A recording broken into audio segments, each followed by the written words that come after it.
I'd like to point something out to you. Kale is a fad. It's not fit for human consumption, yet people have been wildly swindled into thinking that it's healthy. In fact, the kale fad has done more harm than good, and in such an underhanded way that most people don't even realize it's the kale that's giving them issues. Hold up. Hold up. What? This should be good, y'all. Kick back and relax, because today we're talking about Christopher Walker and kale. And if you're new here, make sure to hit subscribe. Who would have thought that kale or other dark leafy green vegetables would be unfit for human consumption? You don't want to get swindled into a fad diet, so let's take a look at the information coming from YouTube diet guru and supplement salesman Christopher Walker. First, we're going to listen to what he has to say about kale and eggs so you can understand where he's coming from. Then, we're going to take a look at some of the peer-reviewed medical literature and fact-check the story. So stay tuned, because this is how they get you. Turns out, kale contains a goitrogen called thiocyanate, which is chemically very similar to the deadly cyanide. Kale is also rich in sulfur and compounds that convert to sulfur, which is the chemical that basically makes, eggs smell bad. That's right, y'all. Kale contains that rotten egg-smelling sulfur. So it's not like Christopher Walker would recommend you eat eggs, huh? All right, now the next thing that you want to consume is actually egg yolks. Now, probably a lot of you already know this. This egg yolks is basically the traditional thing that people say for consuming more choline.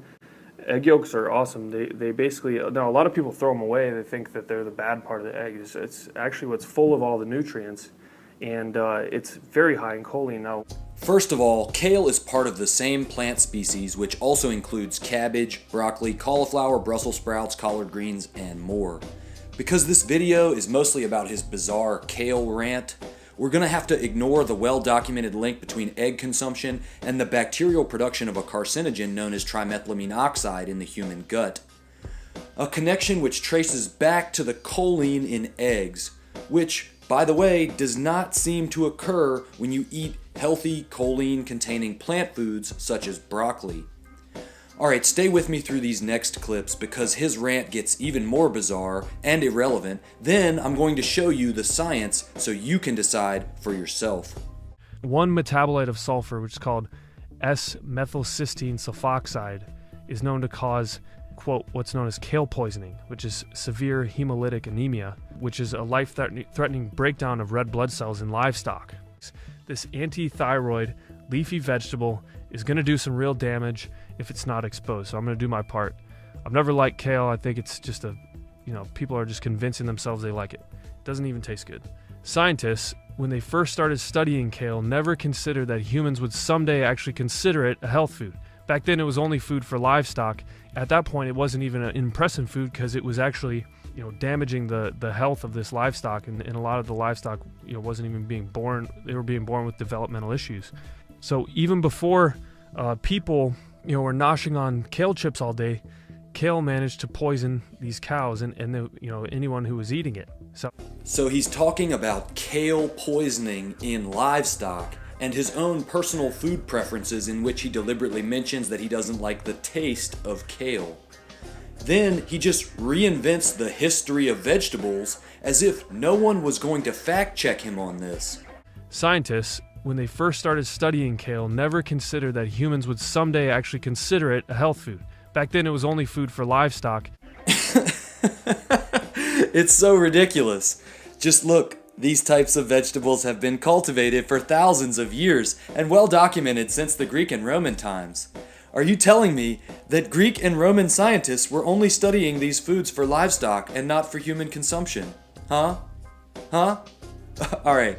Now that you see the kind of research this guy does to come up with this stuff, let's look at some of the real science indicating the health benefits of eating cruciferous vegetables such as dark leafy green vegetables like kale in particular. One of the ways eating dark leafy green vegetables such as kale is beneficial is believed to be the body's ability to convert naturally occurring nitrates into nitric oxide, which gets into the bloodstream and is associated with improved artery function and lower blood pressure. This study mentions that the greatest protection against coronary heart disease afforded by a change in diet is that associated with the consumption of green leafy vegetables. So Christopher Walker is discouraging you from eating dark leafy green vegetables like kale, which increase the nitric oxide production in your body. Meanwhile, he's selling extravagant supplements that supposedly increase nitric oxide. How much kale can you buy for $40? Dr. Caldwell Esselstyn coached his heart disease patients to eat multiple servings of dark leafy green vegetables throughout each day. Personally, I'd be more concerned about heart disease, the #1 killer of Americans, than I would kale poisoning in livestock. Again, here's another study that identifies green leafy vegetables in particular for their association with a protective effect against heart disease. So it seems like the bottom line you can take away from the peer-reviewed research is that dark leafy greens are good for your arteries and associated with a lower risk of heart disease. Here's a study which identifies cruciferous vegetables, of which kale is one of, as promoting cardiovascular health and overall longevity.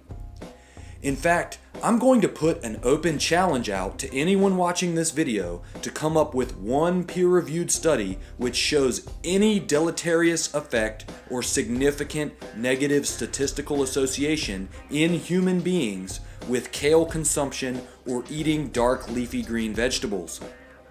Instead, all we have is fear-mongering from social media influencers like Christopher Walker. So it makes sense that kale would be dangerous given it's evolved into in an evolutionary war basically against those that try and eat it. Like I was saying earlier, these leaves have actually evolved into having these defense mechanisms against being eaten, and kale is just one of the examples. And my point in using kale as an example isn't really to scare anybody. It's merely to just point out that the evolutionary role of leaves is not as benign as you might have first considered. So it makes sense that kale would be dangerous. I guess that means you need to shut the up. I would shut up. Shut the